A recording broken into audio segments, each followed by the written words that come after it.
Ce qu'il faut savoir, c'est qu'une crise de panique, crise d'angoisse, crise de spasmophilie, c'est la même chose.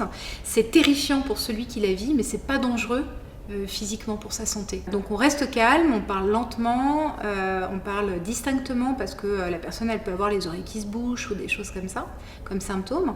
Et on va lui demander comment elle souhaite être aidée. Parce qu'on part du principe, en secourisme en santé mentale, que la personne qu'on veut aider, elle sait mieux que nous comment elle a envie d'être aidée. Vous connaissez peut-être les formations de premiers secours pour apprendre à faire un massage cardiaque ou un garrot, mais saviez-vous qu'il en existe aussi pour la santé mentale ? On a pu assister à l'une d'entre elles. Qu'est-ce que c'est que être secouriste en santé mentale ? C'est être attentif aux personnes qui nous entourent, déjà. C'est aussi reconnaître les signes et symptômes de certains troubles psychiques fréquents.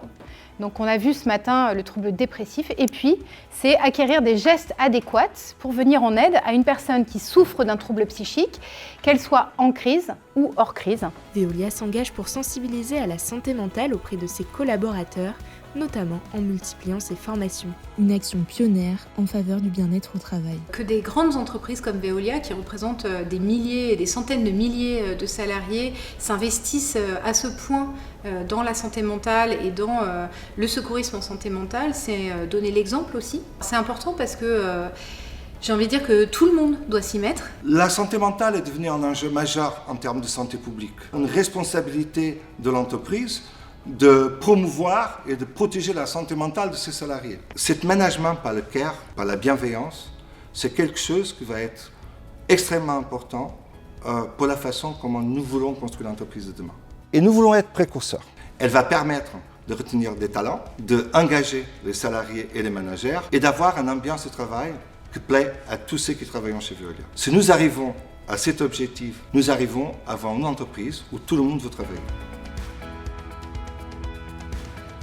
Dans mon activité, j'ai en charge d'orienter les salariés qui rencontrent un événement de vie. Et à ce titre-là, je trouvais extrêmement intéressant de pouvoir participer à cette formation en ayant des clés supplémentaires. Je trouve que c'est un beau complément avec la formation sauveteur secouriste du travail, qui est donc le côté physique et le côté mental. Et puis je ne connaissais pas du tout le sujet, donc je voulais approfondir ça. Elle nous a vraiment donné des cas concrets de son quotidien.